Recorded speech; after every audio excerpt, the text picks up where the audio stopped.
ಆತ್ಮೀಯ H16 news ಅರ್ಥ ಸೀತಾರಾಮ್ಗೆ ಸ್ವಾಗತ.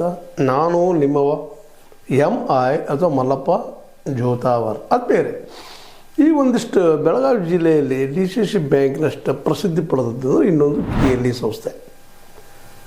KLE ಸಂಸ್ಥೆ ಅಂದ ತಕ್ಷಣ KLE ದವಾಖಾನೆ, ಅಲ್ಲಿ ವೈಭವ ಎಲ್ಲ ಕನ್ನೋದು ಬಂದು ನಿಂತು ಹೋಗಿಬಿಡುತ್ತೆ. ದೊಡ್ಡ ಸಾಧನೆ. ಆದರೆ ಒಂದು ದೊಡ್ಡ ಡಿಮೆರಿಟ್ ಏನಪ್ಪ ಅಂತಂದ್ರೆ, ಇಲ್ಲ ಮೊದಲೇದಾಗೆ ಇತ್ತೀಚೆಗೆ ನೀವು ನೋಡಿರ್ಬೋದು, ಚುನಾವಣೆ ಸಮೀಪ ಬರ್ತಾಯಿದೆ. KLEದು ಸೊಸೈಟಿ ಅದು ಚುನಾವಣೆ ಅಂದ ತಕ್ಷಣ ಅಲ್ಲೇ ಏನಪ್ಪ ಅಂದರೆ ನಿಮಗೆ ಗೊತ್ತದ, ಸಹಜವಾಗಿ ಯಾರು ಬಹುಮತ ಆಗ್ತಾರೆ ಅವರು ಅಲ್ಲಿ ಅಧ್ಯಕ್ಷರು ಅಥವಾ ಅಲ್ಲಿಯ ಕಾರ್ಯಾಧ್ಯಕ್ಷರು ಹಾಗೂ ಎಲ್ಲ ಸೊಸೈಟಿಯಲ್ಲಿ ಇರುವಂಥದ್ದು. ಆದರೆ ಇದೊಂದು ಸ್ಪೆಕ್ಯುಲರ್ ಏನಪ್ಪ ಅಂದ್ರೆ, ವಿಶೇಷತೆ ಪಿಕ್ಯುಲರಿಟಿ ಏನೈತಪ್ಪ ಅಂತಂದ್ರೆ, ಇದ್ರದ್ದು ಇಲ್ಲೇ ಕಾರ್ಯಾಧ್ಯಕ್ಷರಾಗಿ ಸದಾ ಪ್ರಭಾಕರ್ ಕೋರೆ ಅವರ ಉಳಿಯುವಂಥ ಒಂದು ವ್ಯವಸ್ಥೆ ಅಲ್ಲದ ಅಂತೇಳಿ ಇತ್ತೀಚೆಗೆ ಕೆಲವೊಂದು ಡಾಕ್ಯುಮೆಂಟ್ರಿ ಎವಿಡೆನ್ಸ್ಗಳನ್ನು ತೆಗೆದ ನಮ್ಮ ಬಾಪುಗೌಡ ಪಾಟೀಲರು ಜೊತೆಗೆ ನಮ್ಮ ಸದಾನಂದ ಭಾಮಣಿಯವರು ಎಲ್ಲರ ಮುಂದೆ ಎಕ್ಸ್ಪೋಸ್ ಮಾಡಿದ್ದಾರೆ. ಅದನ್ನು ಅದ್ರ ಪ್ರತಿ ಬೇಕಾದ ನಿಮ್ಗೆ ಕೊಡ್ತೀನಿ ನೋಡ್ರಿ ಅಂತ ಹೇಳಿ ಕೊಟ್ಟಿದ್ದಾರೆ. ಇದರಿಂದ ಸ್ಪಷ್ಟ ಆಗ್ತದೆ, ಪ್ರಭಾಕರ್ ಕೋರೆ ಆಯಿತು, ಅವ್ರು ಬೇಕಾದಂಥವ್ರನ್ನಾಯಿತು ಅಲ್ಲಿಯ ಅಧ್ಯಕ್ಷ ಸ್ಥಾನದ್ದು ಕಾರ್ಯಾಧ್ಯಕ್ಷ ಸ್ಥಾನದಿಂದ ಅಲ್ಲಾಡಿಸೋಕ್ಕೆ ಸಾಧ್ಯ ಇಲ್ಲ. ಇನ್ನು ಉಳಿದವರೆಲ್ಲರೂ ಆಟಕ್ಕೊಂಡು ಲೆಕ್ಕಕ್ಕಿಲ್ಲ. ಇರಲಿ, ಮಾಡ್ಕೊಂಡಿದ್ದಾರೆ ಅವರು ಬುದ್ಧಿವಂತಿಕೆ ಮಾಡಿಕೊಂಡು. ಸೊಸೈಟಿ ಯಾವ ಲಾನೋ ಏನೋ ಗೊತ್ತಿಲ್ಲ, ಅದು ಆಗ್ಯದ, ಈಗ ರೆಕಾರ್ಡ್ ಆಗ್ಯದ. ಇನ್ನು ಅದಕ್ಕೆ ಸಂವಿಧಾನಾತ್ಮಕವಾಗಿ ಪ್ರಶ್ನೆ ಮಾಡಬೇಕಾದವರು ಅಲ್ಲಿಯ ಇನ್ನುಳಿದ ಸದಸ್ಯರು ಅಥವಾ ನಿರ್ದೇಶಕರು. ಅವ್ರು ಯಾಕೆ ಪ್ರಶ್ನೆ ಮಾಡ್ತಾಯಿಲ್ಲ, ನಿಮ್ಮ ಅಂಡರದಲ್ಲಿ ಒಬ್ಬನಲ್ಲಿ ಅಂಡರದಲ್ಲಿ ಯಾಕೆ ಕೇಳ್ತಾ ಇಲ್ಲ ಅನ್ನೋದಕ್ಕೆ ಸಹಿತ ಅನೇಕ ಸಲ ನಾನು ಬೇರೆ ಬೇರೆ ಜನರಿಂದ, ಬೇರೆ ಬೇರೆ ಅದಕ್ಕೆ ಸಂಬಂಧಿಸಿದಂಥ ಸದಸ್ಯರಿಂದ ಕೇಳಿದ್ದೂ ಇತ್ತು. ಅವರೆಲ್ಲರೂ ಇವರು ಭಾಳಷ್ಟು ವರ್ಕ್ ಮಾಡಿದ್ದಾರೆ ಅಥವಾ ನಮ್ಮಲ್ಲಿ ಒಂದು ಸ್ವಭಾವ ಅದ ರೀ. ಸಹಜವಾಗಿ ಒಬ್ಬ ವ್ಯಕ್ತಿ ಬೆಳೆದಂದ್ರೆ ಅವ್ನು ಪ್ರಶ್ನೆ ಮಾಡೋದು ಬಿಟ್ಟುಬಿಡ್ತೀವಿ ನಾವು. ಸಹಜ ಎಲ್ಲ ಕಡೆ ನೋಡ್ತಾ ಇದ್ದೀವಿ ಅದನ್ನು. ಹಾಗೆಲ್ಲೇ KLE ಒಳಗೆ ಪ್ರಭಾಕರ್ ಕೋರೆ ಅವರು ಸಪ್ತರ್ಷಿಗಳು ಕಟ್ಟಿದಂಥ, ನಿಮ್ಗೆ ಗೊತ್ತ ಸಪ್ತರ್ಷಿ ಯಾರು ಅಂತ ಅದ್ರ ಬಗ್ಗೆ ಹೇಳೋ ಅವಶ್ಯಕತೆ ಇಲ್ಲ. ಅವ್ರು ಇಡೀ ತಮ್ಮ ಜೀವಿತವನ್ನು, ನಮ್ಮ ಬದುಕನ್ನು ಈ KLEಗೆ ಸಮರ್ಪಣೆ ಮಾಡಿದವರು, ಸ್ಥಾಪನೆ ಮಾಡಿದವರು, ಇದು ಬೆಳೆದ ಒಂದು ಅಡಿಪಾಯ ಹಾಕಿದಂಥವ್ರು. ಅವ್ರೀಗ ಸಪ್ತರ್ಷಿ ಅಂತ ಒಂದು ಬೋರ್ಡ್ ಹಾಕಿರ್ತಾರೆ ಅಷ್ಟೇ, ಬೋರ್ಡ್ದಲ್ಲಿ ಅಷ್ಟೇ ಕಾಣ್ತಾರೆ ಕೂಡ ಅಧಿಕಾರದಲ್ಲಿ ಅವ್ರಿಗೆ ಸಂಬಂಧಿಸಿದವರು ಅಲ್ಲ. ಇಲ್ಲ ಒಂದು ಸ್ವತಂತ್ರವಾದ ಮೀಡಿಯಾಗೆ ಬೇಕಾಗಿರುವುದು ಸ್ವತಂತ್ರ ಧ್ವನಿ. ಆ ಸ್ವತಂತ್ರ ಧ್ವನಿ ಉಳಿಸಲು ನೀವು ಮಾಡಬೇಕಾದದ್ದು ಇಷ್ಟೇ. ಅದೇನಪ್ಪಾ ಅಂತಂತಂದ್ರೆ, ನಿಮ್ಮ ಕೈಲಾದಷ್ಟು ಸಹಾಯ ಈ ಚಾನಲ್ಗೆ ಮಾಡಿ ಹಾಗೂ ನಿಮ್ಮ ಧ್ವನಿಯನ್ನು ಕಾಪಾಡಿಕೊಳ್ಳಿ. ಲೆಕ್ಚರೋ ಪ್ರೊಫೆಸರೋ ಮತ್ತೇನೋ ಮಾಡಿ ಅವ್ರ ಸಂಬಂಧಿಕರನ್ನ ಇಟ್ಕೊಂಡ್ಬಿಟ್ಟಿರ್ತಾರೆ. ಒಂದು ಉದ್ಯೋಗ ಕೊಟ್ಟು ನಮ್ಮ ಪ್ರಭಾಕರ್ ಕೋರೆ ಅವರು ಈಗ ಹೇಳಿದವರು ಒಬ್ಬರೇ. ಈಗ ಸಪ್ತರ್ಷಿನವರ, ಒಂದು ಋಷಿನವರು, ಎಲ್ಲ ಋಷಿ ಅವರು. ಆದರೆ ಡೆವಲಪ್ ಮಾಡಿದ್ದಾರೆ, ಒಪ್ಪುನೋ ಮಾತನ್ನು. ಆದರೆ ಅದಕ್ಕೆಲ್ಲ ದುಡ್ಡು ಬಂದಿದ್ದು ಎಲ್ಲಿದೆ ಅನ್ನೋದು ನಾವು ಗಮನಿಸಿದಾಗ, ನಾವು 3 ಜನ ಅವರು ತಮ್ಮ ತ್ಯಾಗ ಮಾಡಿ, ಲಿಂಗರಾಜ ದೇಸಾಯರಾಗಿರ್ಬೋದು, ಇನ್ನುಳಿದವರಂಥವ್ರಾಗಿರ್ಬೋದು, ಮಹಾನ್ ವ್ಯಕ್ತಿ ದಾನ ಮಾಡಿದ್ದಾರೆ ಅದಕ್ಕೆ. ಅದರಲ್ಲೂ ತಮ್ಮ ಲಿಂಗಾಯತ ಧರ್ಮದ ಮೇಲೆ ವಿಶ್ವಾಸ ಇದ್ದಂಥ ಜನ ತಮ್ಮ ಜನಕ್ಕೆ ಅನುಕೂಲ ಆಗಲಿ, ಅದರರ್ಥ ಇನ್ನುಳಿದವ್ರು ಆಗಬಾರ್ದು ಅಂತೂ ಅಲ್ಲ, ಇನ್ನುಳಿದವ್ರನ್ನೂ ವಿಶ್ವಾಸ ತೊಗೊಂಡು ಹೋಗಲಿ ಅನ್ನುವಂಥ ಸದುದ್ದೇಶವು ಆ ಸಪ್ತರ್ಷಿಗಳಲ್ಲಿತ್ತು ಅಂತೇಳಿ ನಮಗೆ ಅವ್ರನ್ನ ಅಭ್ಯಾಸ ಮಾಡಿದಾಗ ಮನನ ಆಗ್ತದೆ. ಅಂದರೆ ಇದರ ಅರ್ಥ ಹೌದು, ಮೂಲತಃ ಅಲ್ಲೇ ಲಿಂಗಾಯತರಿಗಿನ ಅದ್ರ ಹೆಸರು ಅಂದರೆ ಕರ್ನಾಟಕ ಲಿಂಗಾಯತ ಎಜುಕೇಷನ್ ಸೊಸೈಟಿ. ಲಿಂಗಾಯತ ಕಮ್ಯುನಿಟಿಯನ್ನು ಒಂದು ಎಜುಕೇಷನ್ದಲ್ಲೇ ಮುಂದುವರಿಬೇಕು ಅನ್ನೋದು ಸದಾದೇಶ. ನಂತರ ಲಿಬ್ರಲ್ ಆಯಿತು, ಮತ್ತೀಗ ಲಿಂಗಾಯತ ಆಗ್ಯದ. ಇಲ್ಲಿ ಭಾಳ ಸಂತೋಷ. ಅನೇಕ ಶಾಲೆಗಳಲ್ಲೇ ಪ್ರಾಥಮಿಕ ಹಂತಲ್ಲೋ ಅಥವಾ ಮಾಧ್ಯಮಿಕ ಹಂತಲ್ಲೋ ಒಂದಿಷ್ಟು ಹೆಲ್ಪ್ ಆಗಿರ್ಬೋದಿಲ್ಲ ಅಂತಲ್ಲ, ಮತ್ತು ಅನೇಕರಿಗೆ ಒಂದಿಷ್ಟು ಹೆಲ್ಪು ಆಗ್ಯದ. ಆದರೆ ಇಲ್ಲ ಕೇಳೋ ಪ್ರಶ್ನೆ ಏನಪ್ಪ ಅಂತಂದ್ರೆ, ಇತ್ತೀಚೆಗೆಲ್ಲ ಬೆಳೆಸಿದಂಥ ನಮ್ಮ ಪ್ರಭಾಕರ್ ಕೋರೆ ಅವರು ಇವತ್ತಂತೆ KLE ಅಂದರೆ ಹಣ ಮಾಡಿಕೊಳ್ಳೋದು, ದವಾಖಾನೆ ಇರ್ಬೋದು, ಮತ್ತೇನಿರ್ಬೋದು, ಎಲ್ಲನೂ ಬಂತಲ್ಲ. ಮೆಡಿಕಲ್ ಕಾಲೇಜ್ ಬಂತು, ಇಂಜಿನಿಯರಿಂಗ್ ಕಾಲೇಜ್ಗಳು ಬಂತು, ಮತ್ತೆ ಕಾಲೇಜ್ಗಳು ಬಂತು. ಇವತ್ತೆಲ್ಲ ವ್ಯಾಪಾರೀಕರಣಗೊಂಡು ಹೋಗಿಬಿಟ್ಟದೆ. ಇವತ್ತು ಅನಿವಾರ್ಯದ ಮತ್ತು ಬೇರೆ. ಆದರೆ ಯಾವ ಲಿಂಗಾಯತ ಕಮ್ಯುನಿಟಿ ಸಲುವಾಗಿ ಈ ಸಂಸ್ಥೆ ಹುಟ್ಟಿತು, ಇಲ್ಲಿವರೆಗೆ ಎಷ್ಟು ಜನ ಇವತ್ತು ನೋಡ್ರಿ, ಪ್ರೊಫೆಷನಲ್ ಕೋರ್ಸ್ ನಿಮಗೆ ಗೊತ್ತದ, ಮೆಡಿಕಲ್ ಮತ್ತು ಇಂಜಿನಿಯರಿಂಗ್, ಇವುಗಳಲ್ಲಿ ಎಷ್ಟು ಜನ ಲಿಂಗಾಯತರಿಗೆ ಇವರು ಫ್ರೀಯಾಗಿ ಸೀಟ್ ಕೊಟ್ಟು ಫ್ರೀಯಾಗಿ ಕಲಿಸಿ ಅವರು ಫ್ರೀಯಾಗಿ ಬೆಳೆಸಿದವರು ಅಂತ. ಮಾಧ್ಯಮಿಕ ಹಂತದವರೆಗೆ ಮಾಡ್ತಾರೆ, ಇಲ್ಲ ಅಂತಲ್ಲ. ಅದ್ರ ನಂತರ ಹೈಯರ್ ಎಜುಕೇಷನ್ದಲ್ಲಿ ಮಾಡಿದ್ದು ಎಷ್ಟದ ಇಲ್ಲಿವರೆಗೆ. ಮತ್ತು ಈಗ ಆಲ್ರೆಡಿ ದುಡ್ಡು ಹರಿದು ಬರುತ್ತಿರುವಂಥ ಅದು ಕ್ಷೇತ್ರ ಆಗ್ಬಿಟ್ಟದ, ದುಡ್ಡಿನ ಹೊಳೆಯಲ್ಲಿ ಹರಿತಾ ಇದೆ. ಅದರರ್ಥ ಅಲ್ಲಿ ದುಡಿಸ್ಕೊಳ್ತಾ ಇದ್ದಾರೆ. ಆದರೆ ಎಲ್ಲರೂ ತಮ್ಮ ಕಂಟ್ರೋಲಲ್ಲಿ ಇಟ್ಕೊಂಡಿದ್ದಾರೆ ಅವರು. ನಮ್ಮ ಪ್ರಭಾಕರ್ ಕೋರೆ ಅವರು ತಮ್ಮ ಅಂಡರದಲ್ಲಿ ಇರಬೇಕು, ತಮ್ಮ ಮೆಂಟಲ್ ಅಂಡರದಲ್ಲಿ ಇರಬೇಕು ಅಂದ್ಬಿಟ್ಟು ಬೇರೆ ಕಡೆ ಹೋಗ್ಕೊಡೋದು ಅನ್ನೋ ಒಂದು ಬಯಲ ಮಾಡಿ ಸೇರಿಸ್ಕೊಂಡ್ಬಿಟ್ಟಿದ್ದಾರೆ ಅದ್ರ. ಯಾಕಂದರೆ ದಾಖಲೆಗಳು ಸಹಿತ ಕೊಡ್ತಾ ಇದ್ದಾರೆ ನಮ್ಮ ಭಾಮನೆ ಮತ್ತು ಅದೇ ಕಾಲ ಮುಖ್ಯ ಬಾಪುಗೌಡ ಪಾಟೀಲರು. ಇವರು ಎಲ್ಲ ನೋಡಿದಾಗ ಸಹಜವಾಗಿ ಇಲ್ಲಿ ಏನು ಸದಸ್ಯರು ಅದಾರೋ ಇಲ್ಲೋ, ಇವ್ರು ಪ್ರಶ್ನೆ ಮಾಡ್ತಾರಿಲ್ವ ಅಂತ. ಎಷ್ಟು ನರಸತ್ವರಾಗಿದ್ದಾರಪ್ಪ ಇವರು ನಮ್ಮ ವ್ಯವಸ್ಥೆಯಲ್ಲೇ ಅಂತ. ಬೆಳೆದವ್ರು ಪ್ರಶ್ನೆ ಮಾಡೋಂಗಿಲ್ವ, ಯಾಕ್ರಿ ಹಿಂಗೆ ಮಾಡಿದ್ರಿ ನೀವು, ನಿಮ್ಮ ಕುಟುಂಬದ ಯಾಕೆ ಮಾಡ್ಕೊಂಡ್ರೆ ಇರಿ, ನಿಮ್ಮ ಕುಟುಂಬದವ್ರೊಬ್ಬರು ಬರ್ರಿ ಅಂತ ಕರಾರ ಈಗ ಮಾಡ್ತಾರಲ್ಲ ಅವರು. ಈ ಸಪ್ತರ್ಷಿಗಳಿಗೆ ಸಂಬಂಧಿಸಿದಂತೆ ಯಾರೋ ಹೋದ್ರು ಸಹಿತ ಒಂದು ಯಾವುದೋ ಸಣ್ಣ ನೌಕರಿ ಕೊಟ್ಟು ಏನೋ ಕೊಟ್ಟು ಅವ್ರ ಎಬಿಲಿಟಿ ತಕ್ಕ ಏನು ಕೊಟ್ಟು ಕೈ ತೊಳೆದು ದೂರ ಸರಿಸಿಬಿಡ್ತಾರೆ ಅವರು. ಅವ್ರ ಒಳಗೆ ಮೆಂಬರ್ ಇದ್ದಿಲ್ಲ, ಸಾಲ ಮೆಂಬರ್ ಮಾಡಿ ಹೋಗಿರ್ತಾರೆ, ಎದಕ್ಕೆ ಉಪಯೋಗ ಆಗಿರಬಾರ್ದು ಅನ್ನೋ ಹಂಗೆ ಇದೆಲ್ಲ ಮಾಡಿಕೊಂಡು ಆ ದೊಡ್ಡ ಸಂಸ್ಥೆ ಹುಟ್ಟಾಕಿದ್ದನ್ನು ಬೆಳೆಸ್ತಾ ಇದ್ದಾರೆ. ಇಲ್ಲ ಅಂತಲ್ಲ, ಅದು ತಮ್ಮ ಕುಟುಂಬದ ಆಸ್ತಿಯನ್ನಾಗಿ ಮಾಡ್ತಾ ಇದ್ದಾರೆ.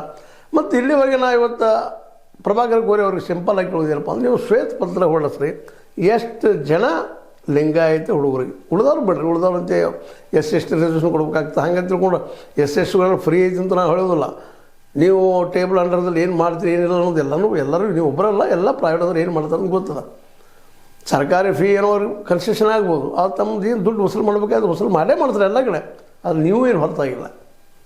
ಮತ್ತು ಎಷ್ಟು ಜನ ಲಿಂಗಾಯತರಿಗೆ ದೊಡ್ಡ ಆಪ್ರೇಷನ್ನು ಮತ್ತೇನೋ ಕ್ಯಾನ್ಸರ್ ಅಂತ ಆಪ್ರೇಷನ್ ಆದಂಥ ಹೋಗಲಿ, ಎಷ್ಟು ಬಡ ಲಿಂಗಾಯತರಿಗೆ ನೀವು ಫ್ರೀಯಾಗಿ ಮಾಡಿದ್ದದ.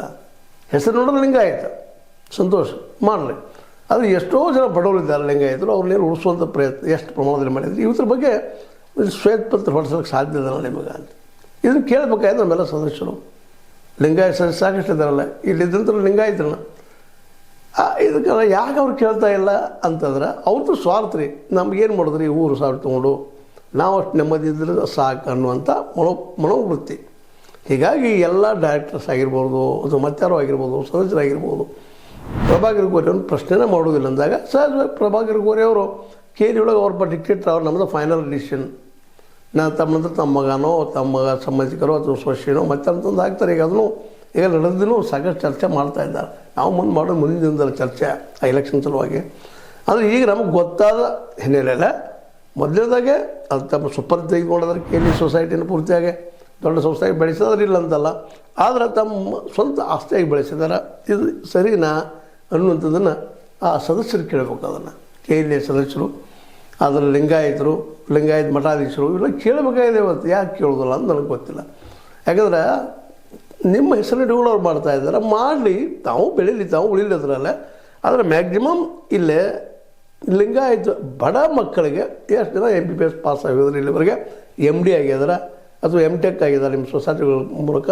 ಅಂದರೆ ಪ್ರೊಫೆಷ್ನಲ್ ಮುಂದೆ ಎಷ್ಟು ಬೆಳೆದಿದ್ದಾರೆ, ಎಷ್ಟು ಬೆಳೆಸಿದಿರಿ, ದುಡ್ಡಿದ್ದವ್ರಿಗೆ ಮಾಡಿದ್ರಿಲ್ಲ ಅಂತಲ್ಲ. ಒಂದು ಸ್ವಲ್ಪ ಏನೋ ಬಿಟ್ಟಂಗೆ ಮಾಡೋದು, ಹಿಡ್ಕೊಂಡಂಗೆ ಮಾಡೋದು, ಒಂದು 10 ಲಕ್ಷ ಹೇಳೋದು, 5 ಲಕ್ಷ ವಸೂಲು ಮಾಡ್ಬೋದು, ಇವೆಲ್ಲ ನಡೆದ. ಅದು ಅಂತೂ ಮೆಡಿಕಲ್ ಅಂತ ಪ್ರೈವೇಟ್ದಾಗ ಕೋಟಿ ಏನಾರ ವ್ಯವಹಾರಗಳು ನಡೆದವ. ಒಂದು ಬಿಟ್ಟಂಗೆ ಮಾಡೋದು, ಹಿಡ್ಕೊಂಡಂಗೆ ಮಾಡಿರ್ಬೋದು. ಆದರೆ ಪೂರಾ ಫ್ರೀ ಆಗಿ ಕೂಲಿಕಾರ ಮಗ ಯಾಕಿರಿ ಲಿಂಗಾಯತರಲ್ಲಿ ಕೂಲಿಕಾರ ಇಲ್ವಾ, ಬಡವರಿಲ್ವಾ, ಬಿದ್ದವ್ರಿಲ್ವಾ, ಅವ್ರನ್ನ ಎಷ್ಟು ಜನರು ನೀವು ವರ್ಷಕ್ಕೆ ಫ್ರೀಯಾಗಿ ಒಂದು 5 ಮಂದಿನೋ 10 ಮಂದಿನೋ ನೀವು MBBS ಕಡೆಗೆ ಒಬ್ಬನರೇ MBBS ಅಥವಾ MD ಅಥವಾ MS ಪಾಸ್ ಮಾಡಿಸಿದ್ದೀರಾ. ಪಾಸ್ ನೀವು ಮಾಡಿಸೋದು ಮಾಡಿ ಪಾಸ್ ಆಗ್ತವ್ರು, ಮೆರಿಟೋರಿಯಸ್ ಇರ್ತಾರೆ ಅವ್ರು, ಅವ್ರೊಳಗೆ ಮೆರಿಟೋರಿಯಸ್ ಇದ್ದವ್ರನ್ನ ಮಾಡಿರಿ. ಅದು ಎಷ್ಟು ಮಂದಿ ಆಗಿದ್ದಾರೆ ಫ್ರೀಯಾಗಿ, ಯಾವುದೇ ಫೀ ತುಂಬಲಾರ್ದ, ನಿಮ್ಮ ಡೊನೇಷನ್ ಕಟ್ಟಲಾರ್ದ, ಅದೇನೋ ಎಲ್ಲ ಹೇಳ್ತೀರಿ ನೀವು, ಅದರದ್ದೇ ಕಟ್ಟಲಾರ್ದ, ಕೇವಲ ಅಲ್ಲಿ ಕಾಲೇಜಿಗೆ ಬಂದ ಕಲಿತ ತಮ್ಮ ಬದುಕನ್ನು ಕಟ್ಕೊಂಡು ಅವ್ರು ಎಷ್ಟು ಜನ ಇದ್ದಾರೆ. ಹೋಗಲಿ ಕಡೆಗೆ ಗೌರ್ಮೆಂಟ್ ಫೀ ಅಷ್ಟು ತುಂಬಿ ಎಷ್ಟು ಜನ ಕಲ್ತವ್ರು ಇದ್ದಾರೆ. ಸ್ವಲ್ಪ ಶ್ವೇತಪತ್ರ ಮತ್ತು ಹೊರಡಿಸ್ತಾರೆ ನೀವು ಅಂತ. ಯಾಕೆಂದ್ರೆ ಲಿಂಗಾಯದ ಹೆಸರಿನ ಮೇಲೆ ನೀವು ಇವತ್ತು ಏನು ಉದ್ಯೋಗ ಮಾಡ್ತಾಯಿದ್ದೀರಿ ಮಾಡಿರಿ, ಆದರೆ ಉದ್ಯೋಗ ಆಗಿರಲಿ, ದಂಧೆ ಆಗಬಾರ್ದು. ದಂಧೆ ಆಗಿದೆ ಅಂತೇಳಿ ಭಾಳ ಜನ ಆರೋಪ ಮಾಡ್ತಾಯಿದ್ದಾರೆ. ಜೊತೆಗೆ KLAಯನ್ನು ನಿಮ್ಮ ಮನೆಯ ಒಂದು ಏನಪ್ಪ ಅಂದ್ರೆ ಭಾಗ ಮಾಡ್ಕೊಂಡಿದ್ದೀರಿ ಅಂತ ಭಾಳ ಜನರ ಆರೋಪ. ಅಲ್ಲಿ ಮುಂದೆ ಮಾತಾಡ್ತಾರ ಇಲ್ವೋ ಅದು ಬೇರೆ ವಿಷಯ, ಬಟ್ ಮಾತಾಡಬೇಕು ಅದನ್ನು. ಯಾಕಪ್ಪ ಅಂತಂದ್ರೆ ಅದು ಇಡೀ ಲಿಂಗಾಯ ಸಮುದಾಯಕ್ಕೆ ಉಳಿಲಿ, ಸಂಸ್ಥೆ ಬೆಳೆಸಿದಾರೆ ಅವರಿಗೆ ಥ್ಯಾಂಕ್ಸು ಹೇಳೋದಕ್ಕಾಗಿ.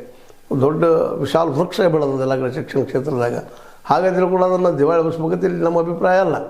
ಅದು ನಾವು ಒಂದೇ ಏನಪ್ಪ ಅಂದರೆ ಒಬ್ಬ ವ್ಯಕ್ತಿಯ ಕೈಯಲ್ಲಿ ಈ ಸಂಸ್ಥೆ ಉಳಿಯೋದು, ನಂತರ ಅವರ ಸಂತತಿಗೆ ಅದು ಹೋಗೋದು, ಇದು ಎಷ್ಟು ಮಟ್ಟಿಗೆ ಸರಿ. ಯಾಕಂದ್ರೆ ಇವತ್ತು ನಮ್ಮ ಬಾಪುಗೌಡರು ಮತ್ತು ಸದಾನಂದ ಬಾಮಣಿಯವರು ಎತ್ತಿದ ಪ್ರಶ್ನೆಗಳಿಗೆ ಇಲ್ಲಿಯ ಅಲ್ಲಿ ನಿರ್ದೇಶಕರು ಅಥವಾ ಸದಸ್ಯರು ಇದು ಪ್ರಶ್ನೆ ಮಾಡಬೇಕಾಗಿದ್ದು ಅವರ ಧರ್ಮ ಕರ್ಮ ನಾನು ತಿಳ್ಕೊತೀನಿ. ಆದರೆ ಅವ್ರು ಏನು ತಿಳ್ಕೊಂಡಾರೋ ಗೊತ್ತಿಲ್ಲ. ಬಟ್ ಪ್ರಭಾಕರ್ ಕೋರೆ ಅವ್ರು ಮಾತ್ರ ಇದಕ್ಕೆಲ್ಲ ಉತ್ತರ ಕೊಡ್ತಾರೋ ಇಲ್ಲವೋ ಗೊತ್ತಿಲ್ಲ. ಕೇಳಾಕ ಮಾತ್ರ ಶುರುವಾಗ್ಯದ. ಇದು ಒಬ್ಬ ವ್ಯಕ್ತಿ ಕೈಯಲ್ಲಿ ಇಡೀ ಇಂಥ ಒಂದು ಬೆಳೆದಂಥ ಆರ್ಥಿಕವಾಗಿ ಭರಾಟೆ ಅವ್ರು ಮಾಡಿದ್ದಾರೆ, ಅವರೊಬ್ಬರ ಅಲ್ಲ, ಎಲ್ಲರೂ ದುಡಿದ ಕಾರಣಕ್ಕಾಗಿ ಆಗಿರ್ತದೆ. ಅನೇಕರ ಡೊನೇಷನ್ ಕೊಟ್ಟಿದ್ದಾರೆ, ಅನೇಕರ ಮಹಾನ್ ಮಹಿಮರು ದಾನ ಕೊಟ್ಟ ತಮ್ಮ ಹೆಸರು ಬೇಡಪ್ಪ ಅಂತ ಹೋದವರು ಅದಾರ. ಇಂಥವರೆಲ್ಲ ಬಂದು ಹೋದ್ರಾಗ ಅವರೆಲ್ಲರ ಒಂದು ಶ್ರಮದಿಂದ ಇವತ್ತು ಕೇಳಿ ದೊಡ್ಡದಾಗ್ಯದ. ಜೊತೆಗೆ ಅನೇಕರಿಗೆ ನೆರಳಾಗಲಿಕ್ಕೆ ಆದರೆ ಪೂರ್ತಿ ಬಡವರಿಗೆ ನಾ ಈ ಕೇಳಿದ್ನಿಲ್ಲ ಪ್ರಶ್ನೆಗಳನ್ನು ಅದಕ್ಕೆ ಅಷ್ಟರ ಮಟ್ಟಿಗೆ ಆಗ್ಯದ ಅನ್ನೋದಕ್ಕೆ ಉತ್ತರವನ್ನು ಸ್ವತಃ ಪ್ರಭಾಕರ್ ಕೋರಿ ಅವರು ಶ್ವೇತಪತ್ರ ಹೊರಡಿಸಿ ಜನಕ್ಕೆ ತಿಳಿಸಿದ್ರೆ ಭಾಳ ಉತ್ತಮ. ಯಾಕಂದ್ರೆ ಈಗಾಗಲೇ ಆರೋಪಗಳು ದಿನಕ್ಕೆ ಹೆಚ್ಚಾಗ್ತಾ ಇದ್ದಾವೆ, ಇನ್ನೂ ಹೆಚ್ಚಾಗೋ ಸಾಧ್ಯತೆಗಳಾಗ್ತಾವೆ. ಯಾಕಂದ್ರೆ ಅದನ್ನು ಕೇವಲ ದುಡ್ಡು ಮಾಡ್ಕೊಳ್ಳೋಸ್ಕರ ಮಾತ್ರ ಕೇಳಿ ಮಾಡಿದರೆ ಅದು ತಪ್ಪು ಮತ್ತು ಅಪರಾಧ. ಅದಕ್ಕಿಂತ ಮುಖ್ಯವಾಗಿ ಉಳಿದಕ್ಕಾಗಿ ಮಾಡಿರಿ. ಅದೇ ಕಾಲಕ್ಕೆ ಅದು ನೀವು ಯಾವ ಉದ್ದೇಶ ಇಟ್ಕೊಂಡು ಮಾಡಿರ್ತೀರಿ ಬಿದ್ದವ್ರ ಸಲುವಾಗಿ, ಅದರಲ್ಲೂ ಲಿಂಗಾಯತರಲ್ಲಿ ಬಿದ್ದ ಜನಕ್ಕೆ ಬಡವರಿಗೆ ಎಷ್ಟು ಜನ ಬಡವರಿಗೆ ಈ ಒಂದು ಪ್ರೊಫೆಷ್ನಲ್ ಕೋರ್ಸ್ಗಳನ್ನು ಮುಗಿಸ್ಕೊಟ್ಟಿಸಿದಿರಿ, ಅವ್ರು ಉದ್ಯೋಗ ಮಾಡ್ತಾಯಿದ್ದಾರೆ ಅನ್ನೋದಕ್ಕೆ ಉತ್ತರವನ್ನು ನೀಡಬೇಕು ಅಂತೇಳಿ ಅವರೆಲ್ಲರ ಪರವಾಗಿ ನಾವು ಕೇಳ್ತಾ ಇದ್ದೀವಿ. ಇದು ನಿಮ್ಗೆ ಹರ್ಟ್ ಆಗ್ಬೋದು, ಬಟ್ ಅನಿವಾರ್ಯ. ಇದು ಸಾರ್ವಜನಿಕರ ಸಂಸ್ಥೆ, ಕರ್ನಾಟಕ ಲಿಂಗಾಯತ ಎಜುಕೇಷನ್ ಸೊಸೈಟಿ. ಅದಕ್ಕೆ ಅವ್ರು ಎಷ್ಟು ಮಂದಿ ಎಜುಕೇಟೆಡ್ ಆಗಿದ್ದಾರೆ ಕಲ್ತಿದ್ದಾರೆ ಲಿಂಗಾಯತರು ಇಲ್ಲ ಅಂತಲ್ಲ, ಅವ್ರು ದುಡ್ಡಿ ಮೇಲೆ ಕಲ್ತಾರೆ. ಪೂರ್ತಿ ಬಡ ಲಿಂಗಾಯತರು ಎಷ್ಟು ಮಂದಿ ಆಗಿದ್ದಾರೆ ಅನ್ನೋದನ್ನು ತಾವು ತಿಳಿಸ್ತಾ ಇರ್ರಿ ಅಂತ ಹೇಳ್ತಾ, ಇದು ನಿಮಗೆ ಲೈಕ್ ಆಗ್ಬೋದು ತಿಳ್ಕೊಂಡಿದ್ದೀನಿ. ಲೈಕ್ ಮಾಡಿ, ಶೇರ್ ಮಾಡಿ, ಕಮೆಂಟ್ ಮಾಡಿ, ಜೊತೆಗೆ ಸಬ್ಸ್ಕ್ರೈಬ್ ನಿಲ್ಲಿಸ್ಬಿಟ್ರೆ H60 ನ್ಯೂಸ್ ಅರ್ಥ ಸತ್ಯದ ಕೈಯಲ್ಲಿ ಒಂದು